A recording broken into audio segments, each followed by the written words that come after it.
Muy buenas tardes a todos. Simplemente me remito a la tarde porque es la hora en la que estoy grabando esta clase.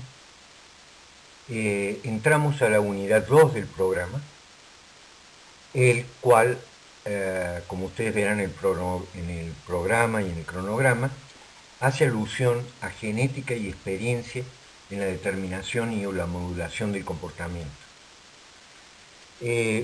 Lo que ustedes leen abajo, la primera ficha técnica, es la ficha técnica grabada, es esta clase que estoy preparando.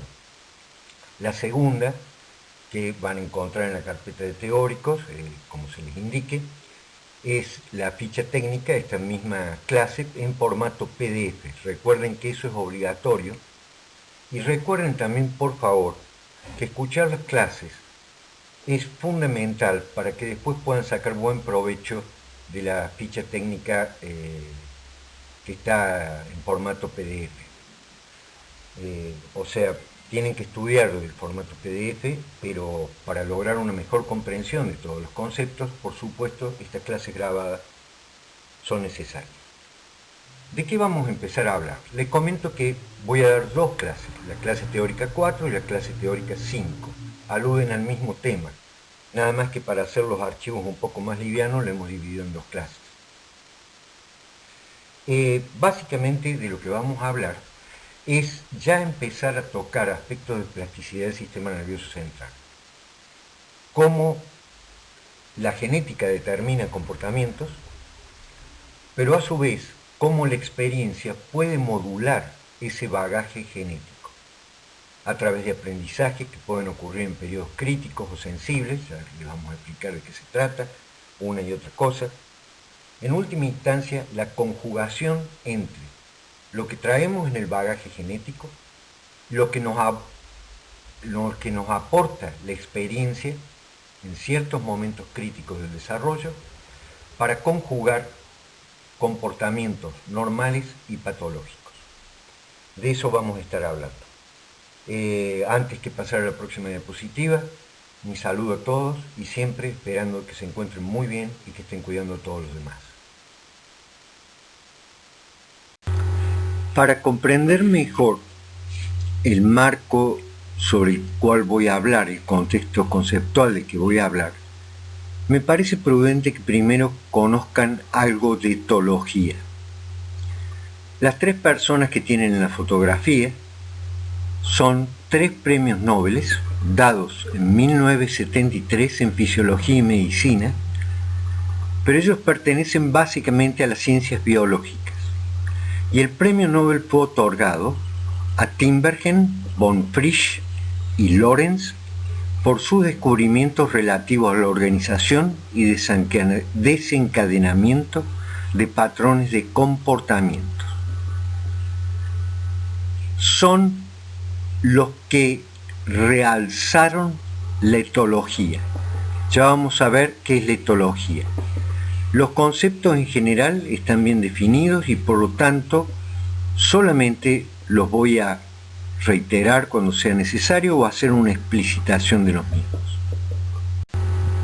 En el periodo que estos tres autores desarrollaron una labor realmente suprema, hoy con muchísimas influencias en las ciencias biomédicas, incluyendo la psicología, tanto en lo normal y lo patológico. En ese periodo donde ellos hicieron sus mayores contribuciones, existía una fuerte dicotomía, llamémosle así, entre lo innato y lo aprendido. En Estados Unidos predominaban las visiones de que los comportamientos eran fundamentalmente aprendidos, con un valor relativo a lo que determinaba la genética o la herencia del comportamiento. Estos autores, fundamentalmente europeos, ingresan a la literatura realzando nuevamente el valor de la genética, el valor de lo heredado. Por ejemplo, Tinbergen establece que ciertos estímulos actúan como señales biológicas relevantes que van a desencadenar ciertas conductas que ya están pautadas por la genética, por la heredabilidad.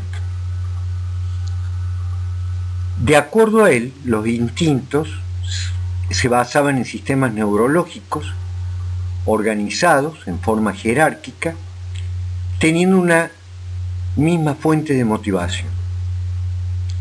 Entendía las conductas instintivas como heredadas y no daba gran peso a la influencia del medio en el desarrollo de dichas conductas.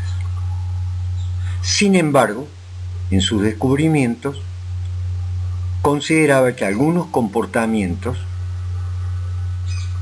de tipo innato, podían ser modificados por la experiencia. Y el comportamiento innato era un resultado de un proceso adaptativo seleccionado a lo largo de la evolución. Von Frisch hizo un descubrimiento realmente extraordinario. Cómo ya estaba instalada instintivamente la comunicación o el lenguaje en ciertas especies que hoy tiene un profundo impacto también sobre lo humano.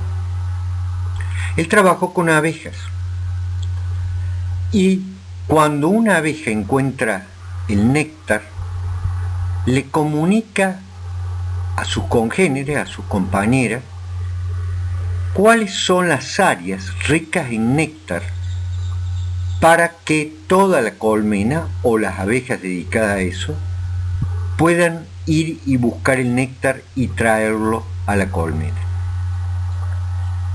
Era básicamente a través de un vuelo que realizaba el que encontraba el néctar, un vuelo que se asemejaba a un 8, y eso comunicaba una señal desencadenadora en las restantes abejas para ir a buscar dicho néctar. Posiblemente al que más conozcan sean a Lorenz. Lo que Lorenz aportó fue increíble. Sus ideas significaron realmente un avance descomunal en el comportamiento animal y humano y en la adaptación y la supervivencia de las especies. Es conocido como el padre, podríamos decir entre comillas, del fenómeno de impronta, imprinting, troquelado. Básicamente un fenómeno que indicó que también estamos preparados genéticamente para aprender ciertas cosas que van a ser vitales para nuestra supervivencia, para nuestra comunicación, para nuestra interacción con otros individuos. Y este aprendizaje programado ocurre fundamentalmente en ciertos periodos del desarrollo del sistema nervioso. Estos tres autores, junto a una corriente muy significativa de autores, tanto en Europa, luego en Estados Unidos y también extendida al resto del mundo, pertenecen a una rama de la biología que se llama etología. La etología básicamente significa estudio comparado del comportamiento de las especies animales. Está relacionada con cómo se produce la evolución, cómo se desarrollan y cuál es la función de la conducta. Emanan de la teoría darwinista de la evolución. Y en esta particular aproximación, el instinto ocupa un rol absolutamente central. ¿Qué es el instinto? Bueno, una conducta instintiva se puede definir como una conducta pautada, instaurada ya genéticamente, que es tan constante y característica como las características morfológicas o anatómicas de una especie. Por eso ahí van a leer que merecen tener una significación taxonómica tan importante como la morfología. Lean el significado de taxonomía para poder comprender plenamente este concepto. La conducta instintiva en sí tiene dos fases, una apetitiva y una consumatoria. La apetitiva son patrones de búsqueda flexibles y adaptativos que pueden ser modificados o cambiados con el aprendizaje. Por ejemplo, tomemos un caso típico. Estamos hablando de la conducta sexual. La conducta sexual va a tener dos fases en la mayoría de las especies, una apetitiva y una consumatoria. La apetitiva, por ejemplo, es la conducta de cortejeo, lo que hacemos antes del acto de consumación sexual. El hablar, el decir cosas, el mostrarnos, el realizar ciertos gestos, el comunicar un deseo, eso es permeable de alguna manera a la experiencia del individuo, pero también tiene un altísimo componente determinado por la herencia. La conducta consumatoria, valiéndome del ejemplo que estoy haciendo, sería el acto sexual en sí mismo. ¿Cómo se caracterizan las conductas consumatorias? Son patrones fijos de acción, patrones muy específicos, que se producen frente a estímulos específicos. Ya vamos a ver cómo se definen esos estímulos. Prácticamente no sufren modificaciones a través del aprendizaje, son innatos, estereotipados y son específicos de la especie que estamos investigando. Por ejemplo, si ustedes toman un roedor, una rata, cuando el macho monta a la hembra, le produce cierta estimulación lateral en el cuerpo que le lleva a arquear la espalda para arriba, eso se llama lordosis, para facilitar la penetración peniana. Una vez que esto ocurre, la estimulación del pene, la estimulación de la vagina, empiezan a ocurrir nuevamente movimientos muy estereotipados que son copulatorios. ¿De acuerdo? O sea, lo importante es que recuerden, la conducta instintiva se divide en apetitiva, que son patrones de búsqueda posibles de ser modificados por el aprendizaje, y conductas consumatorias, que son patrones fijos de respuesta frente a estímulos específicos que son innatos y estereotipados. El estímulo clave o desencadenador está programado justamente genéticamente. Es un factor ambiental o social que disparan a la conducta instintiva. Vamos a tomar un ejemplo de tipo ambiental. Ustedes han sentido hablar de feromonas, olores que tienen significado sexual para una especie. Cuando una hembra de una determinada especie, por ejemplo un perrito, una perrita, está en celo, libera ciertos olores que desencadenan conductas estereotipadas en el macho, de búsqueda, de cortejeo y finalmente la consumatoria de cópula. También puede ser un factor de tipo social. Ya les había hablado de las abejas haciendo un vuelo en 8 que le comunica a otras abejas esa conducta, dónde está ubicada las flores con néctar. O sea, estos últimos tienen una función de comunicación entre miembros de una especie. ¿Qué liberan estos estímulos clave o desencadenadores? Los patrones fijos de acción. Es una ejecución de movimientos motores muy específicos de cada especie en particular, sumamente rígidos y estereotipados, casi sin influencia por el aprendizaje. Son espontáneos y requieren, en general, un estado motivacional interno también para que ocurran. Es como una energía esta motivación. Los histólogos sabían hablar de la teoría hidráulica, la acumulación de esta energía. A veces cuando ocurre demasiada acumulación de esta energía, supongamos del apetito sexual, de un estado sexualmente activo, a veces lo que ocurre es que aún frente a la ausencia de estímulos desencadenadores, ocurren estos patrones fijos de acción. Se llaman actividad en el vacío. Ustedes pueden haber visto algunos animales que hacen movimiento de cópulas sin estar en relación con su partener sexual. De acuerdo a la etología clásica, entonces, la conducta está íntimamente relacionada con los genes.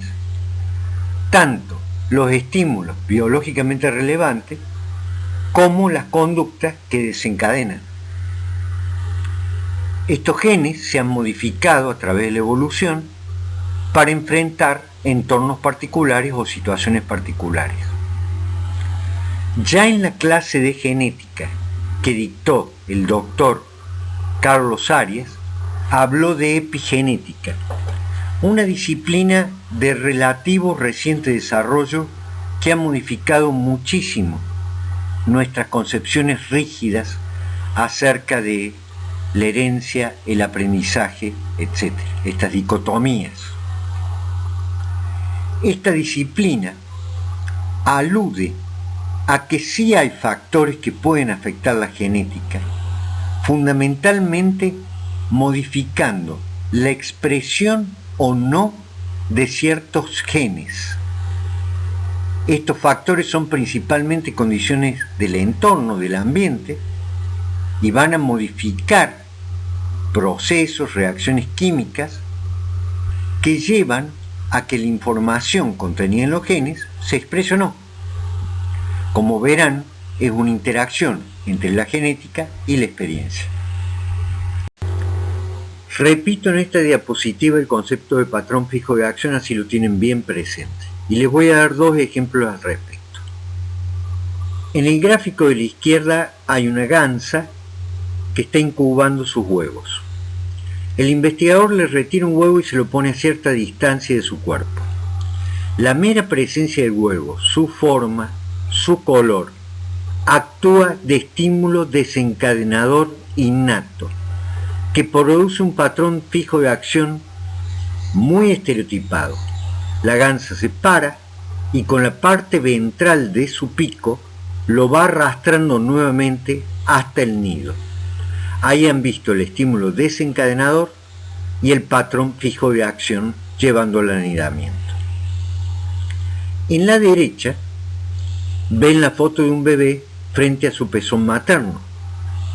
Si existe la motivación interna para succionar y nutrirse, van a encontrar primero que la mama contiene una real cantidad de estímulos que van a actuar como estímulos desencadenadores de la conducta de succión del bebé. ¿Qué estímulos tiene, por ejemplo? Térmicos, el calor de la mamá, el calor del seno materno. Recuerden, está muy irrigado con leche y también con sangre, lo que le da una temperatura bastante particular. No solamente eso, sino que también contiene olores. Ya les voy a hacer una aclaración con respecto a esos olores. Y también cuando el bebé se aproxima y toca el seno materno, la parte táctil también va a desencadenar en él ciertos movimientos de apertura bucal, de prensión del pezón y finalmente de succión y nutrición, por supuesto. En cuanto a los estímulos olfatorios, para que vean la interacción entre la genética y la experiencia, hoy ya sabemos de que esos estímulos olfatorios, su valor biológico se adquiere a nivel intrauterino. El líquido amniótico que rodea al bebé contiene moléculas volátiles olfativas muy similares a las que después se encuentra en la primera leche de la mamá, el calostro.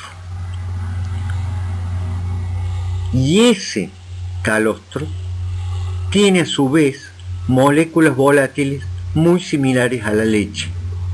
Entonces se va transfiriendo el poder desencadenador, se adquiere in útero parte de la relevancia biológica, por supuesto, está programado genéticamente adquirir eso.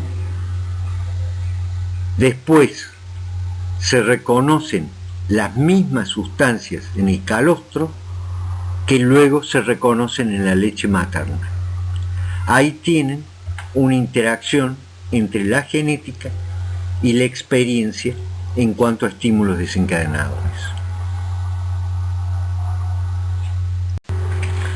Acá les muestro un descubrimiento realizado por Ekman, fundamentalmente en 1968. Después esto se va a ver mucho en una clase de emoción y estrés, que también ilustra la importancia comunicacional de patrones fijos de acción que se encuentran en prácticamente, se encuentran en todas las culturas humanas, aunque no hayan tenido contacto entre sí. Y para ver el carácter evolutivo se encuentran, por ejemplo, las mismas expresiones faciales frente a ciertos estímulos desencadenadores y ciertas motivaciones internas también en los primates. Esta foto se la sacó el propio Ekman. Fotos que muestran, por ejemplo, estado de felicidad, estado de enojo, estado de disgusto, estado de sorpresa, etc. Como podrán ver, en los primates se ve exactamente el mismo tipo de expresión. Esto indica que las expresiones faciales de emociones básicas también tienen su origen en la evolución. Son universales y, como está mostrado acá, en algunos casos comunes entre distintos primates.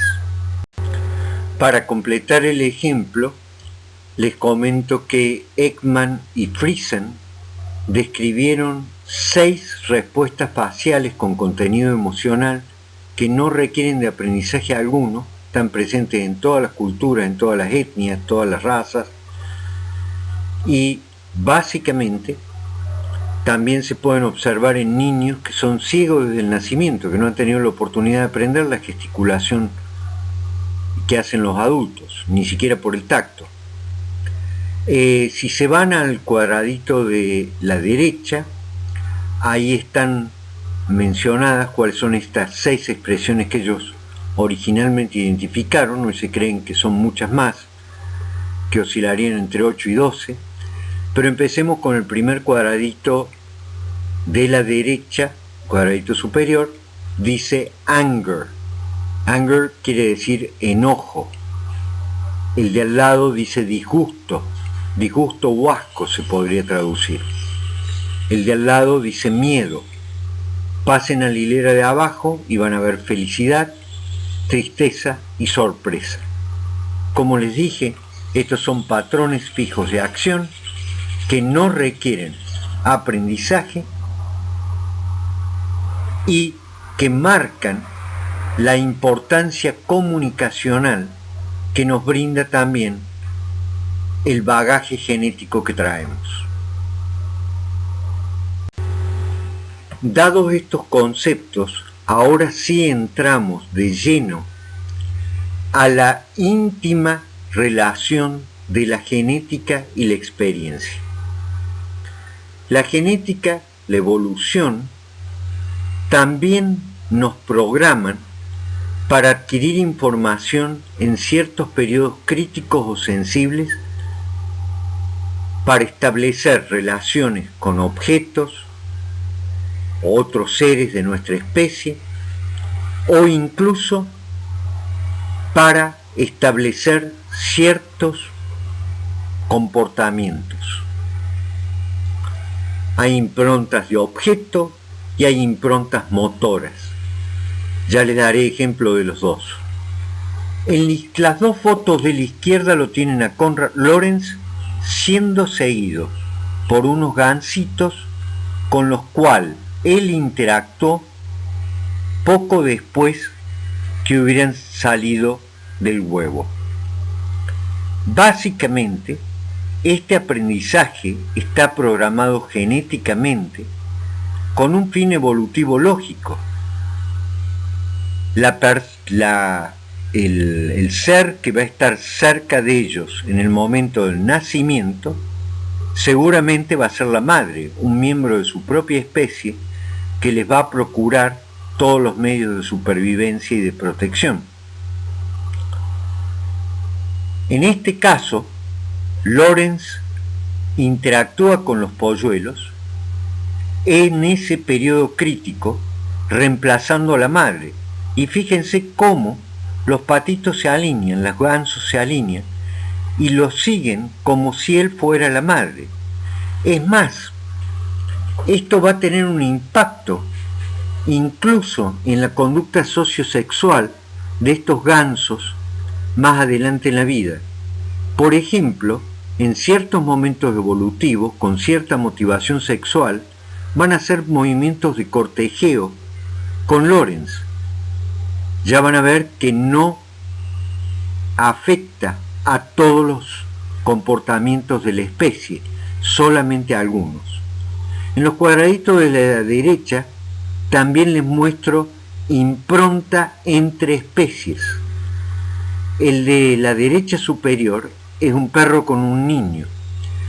Se conoce desde 1970 aproximadamente que si los perros de ciertas especies interactúan con humanos durante los 2 primeros meses de vida, aproximadamente 2 o 3 meses de vida, luego tienen una conducta muy dócil hacia el humano, buscan al humano. En el caso que no se dé esa relación en ese periodo sensible de aprendizaje, generalmente el animal no reconoce al ser humano y es de carácter más violento con el ser humano. Abajo a la derecha van a ver un alce siguiendo a una mujer. Esta mujer interactuó, la madre de este alce murió y ella lo crió, interactuó con él en el periodo crítico y el alce la sigue como si fuera la madre y tiene muchísimos comportamientos hacia ella como si fuese su madre. Acá tienen la definición de impronta. Ahí están, en la definición están contenidas prácticamente todas sus características. Hace referencia a un tipo de aprendizaje sensible en una particular edad o en una fase del desarrollo. Se adquiere rápidamente y aparentemente independiente de las consecuencias de la conducta. Ya se los voy a explicar eso. Originalmente se lo usaba para describir lo que aprende un organismo sobre las características de un objeto o de otro organismo. El aprendizaje queda como sellado en el sistema nervioso central del individuo y ese aprendizaje va a afectar conductas posteriores frente a las características de lo que aprendió. O sea, la impronta ocurre durante fases específicas del desarrollo, las mismas pueden ser sensibles o críticas.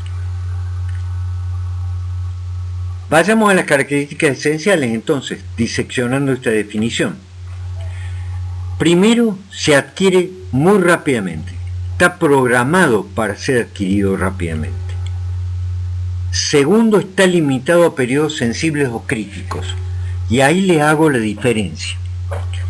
Crítico quiere decir, si no ocurre en ese momento, ya no ocurre más en la vida del sujeto. Sensible quiere decir que en alguna fase del desarrollo hay más posibilidad de adquirir ese aprendizaje que en otras fases, sin eliminar la posibilidad que en otras fases, con más experiencia, también pueda adquirir algo. La tercera característica es que es muy resistente a ser modificado con nuevas experiencias. Es por eso que se usa el sellado, el troquelado. Queda como implantado en el organismo. Es de vital importancia ese aprendizaje para su conducta posterior. El cuarto es que lo que se aprende cuando es una impronta de objeto, por ejemplo los gansos con Lorenz, aprenden sobre eso, se aprende sobre las características superindividuales, no individuales. ¿Qué quiere decir esto? No es que los gansos solamente van a reconocer a Lorenz como una figura significativa, sino que van a reconocer a miembros de la especie de Lorenz, humanos, también como el objeto improntado. No es que se adquiera sobre un elemento tremendamente específico, sino en características que son comunes a distintos objetos o seres. Y el quinto dice que se adquiere independientemente, la conducta improntada se adquiere independientemente de las consecuencias que ésta tiene. Por ejemplo, es paradójico que mientras se produce la impronta, a veces, les voy a mostrar un ejemplo a posteriori, aplicando castigo, incluso se hace más fuerte la impronta. Algo que discrepa con respecto a normalmente lo que se ve en los aprendizajes asociativos. Acá les muestro un ejemplo de cómo se empezó a investigar sistemáticamente la impronta en laboratorios. En este caso un polluelo en un periodo crítico, poco después de salir del cascarón, en el cual se lo pone, vieron como en este círculo, esta especie de túnel, digamos, circular, y el objeto al cual se va a improntar es un parlante que está siendo movido, rotado a través de este círculo. Va emitiendo un graznido, en este caso un graznido similar al de la especie, y el animalito lo va a seguir independientemente que se le pongan, como van a ver, barreras para impedir su movimiento. Va a cruzar las barreras y va a continuar siguiéndolo, siempre que esté en el periodo crítico. Está adquiriendo información sobre dos aspectos esenciales: un objeto que tiene movilidad y que tiene un sonido en particular que hace que se relacione con el mismo y vaya formando impronta hacia este.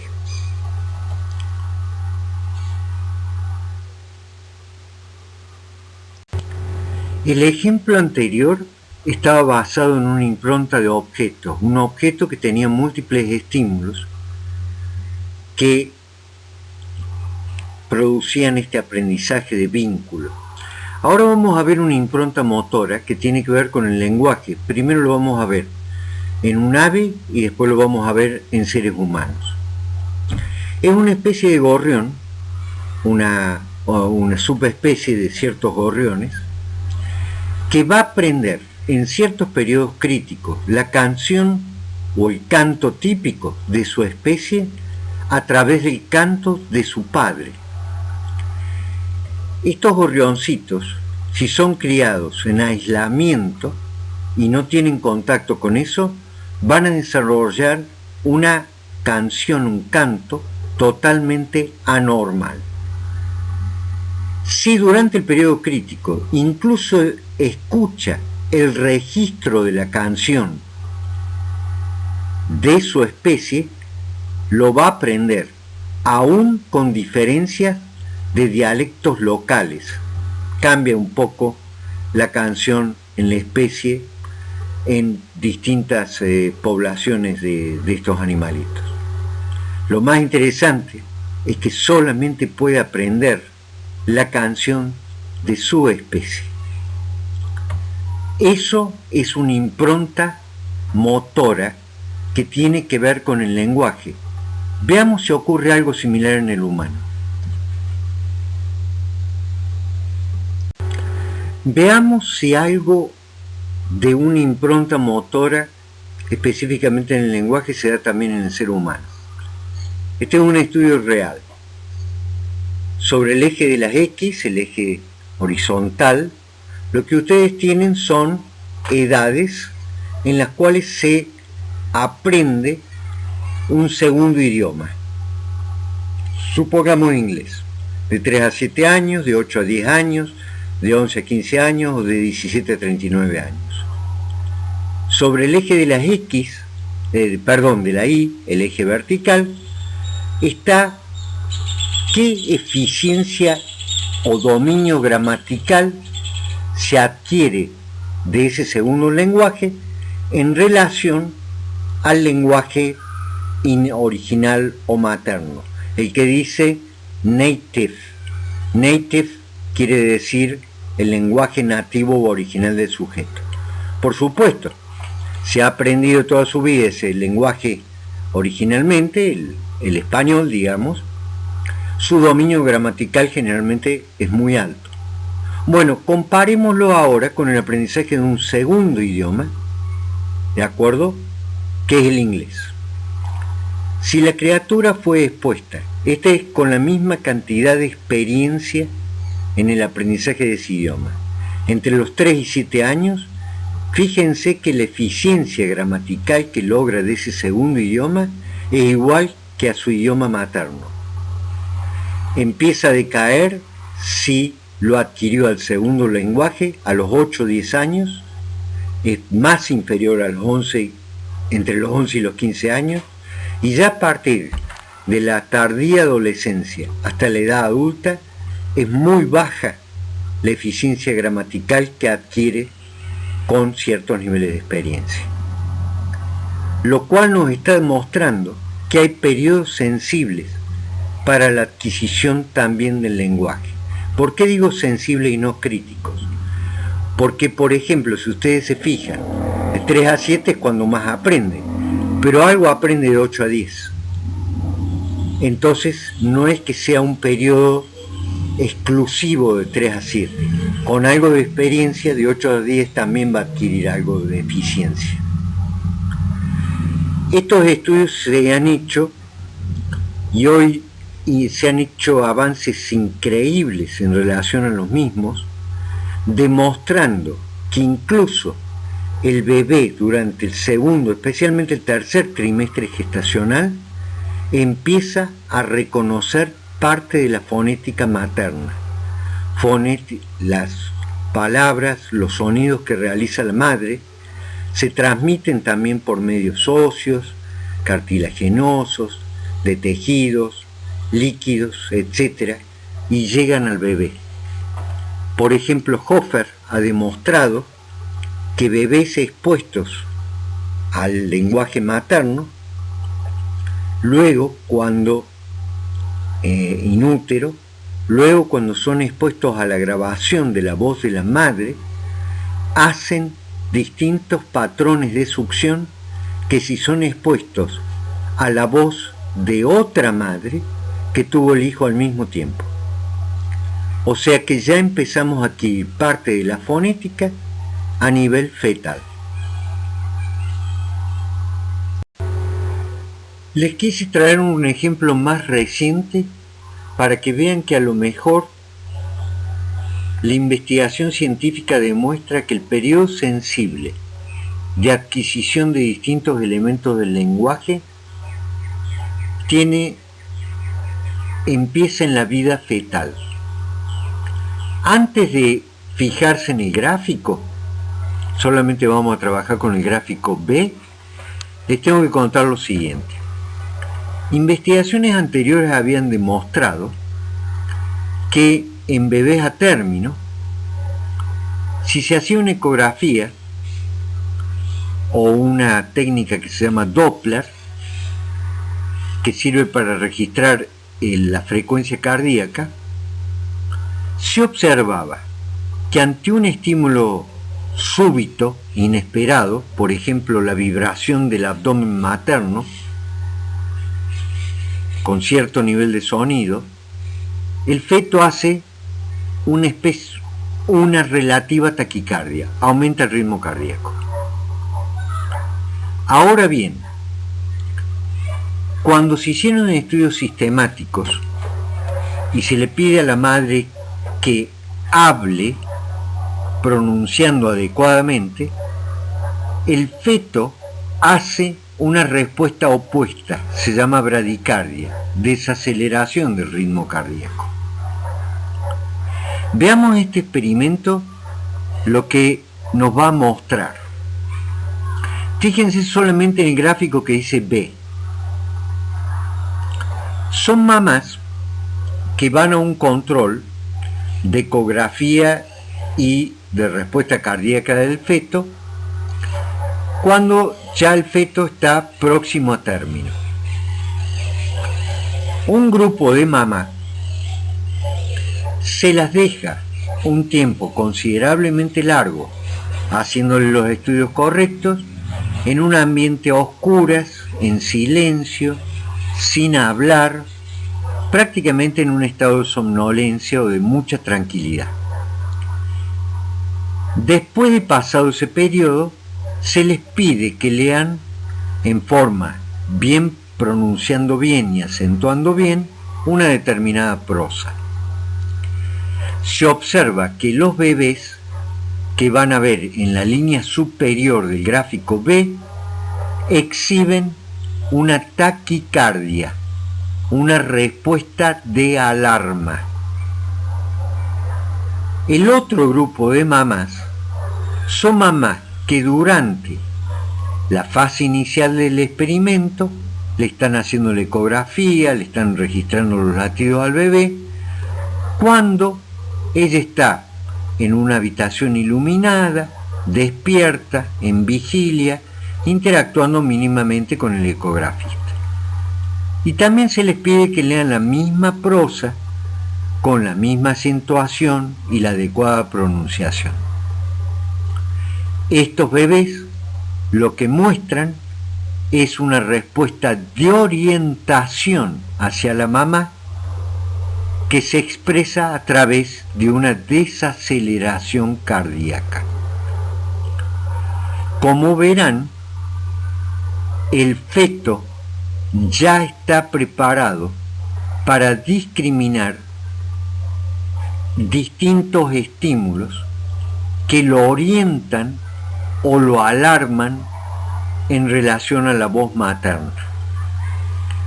O sea, no solamente adquieren información fonética de la mamá, sino también sobre un fenómeno mucho más complejo que se llama prosodia, la pronunciación adecuada y acentuada que la madre puede realizar.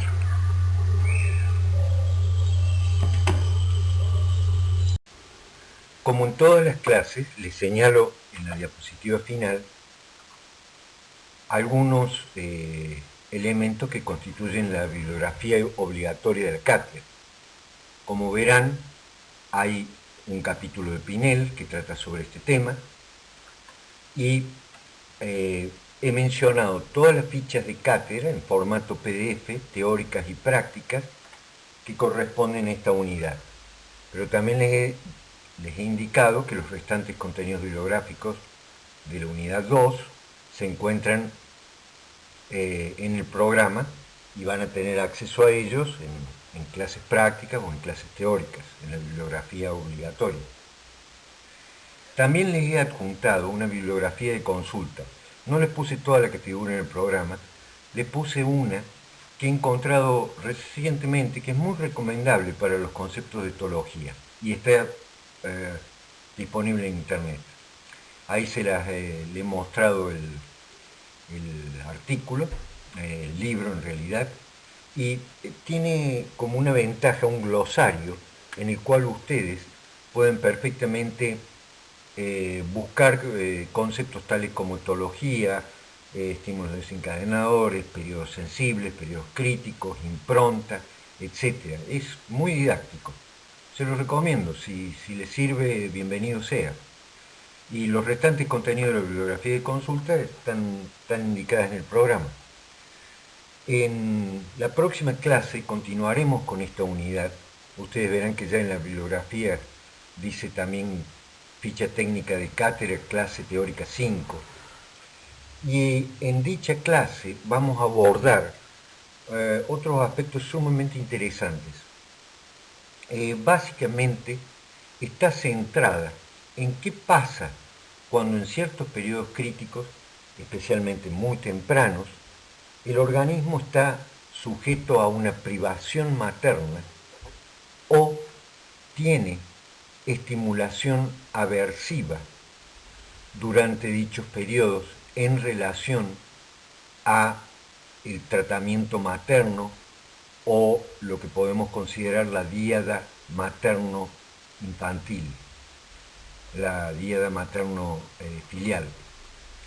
En ese teórico, que va a ser el teórico mencionado como clase 5, vamos a centrarnos básicamente en esos aspectos, que son fundamentales para poder comprender la devastadora acción de la privación materna o la privación del vínculo filial, y también algunas ideas sobre qué puede ocasionar el maltrato en ciertos periodos críticos o sensibles.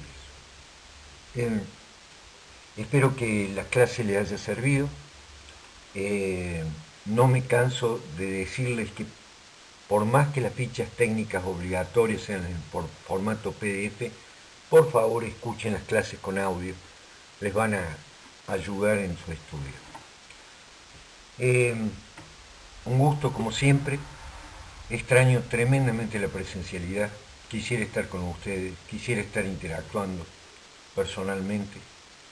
Creo más en la tutoría que en cualquier otra forma de enseñanza. Las clases teóricas que les estamos brindando siempre son para aclararles, expandirles el conocimiento. Por favor, traigan el material estudiado o leído, así las pueden aprovechar lo más posible.